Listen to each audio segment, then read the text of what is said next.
Hey, man.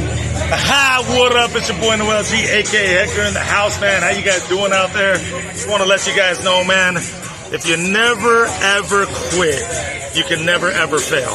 It took me 8 years to get my first movie. It was no walk in the park, but I always think about if I would have quit it on that seventh year, if I would have gave up, said it's too hard, it's not going to happen, it's not going down, I wouldn't be where I'm at today. So no matter what, your dream can become a reality, but you're going to have to fight for that dream to become a reality. And I would tell all you youngsters out there, put God first in your life and the rest will work itself out. You got to do it on His strength, not your own strength. Love you guys, and hope to see you guys make it Fast and Furious style. You heard? Man, thank you. Much so love, much. man. Much love. Appreciate Yeah, it's that. all love.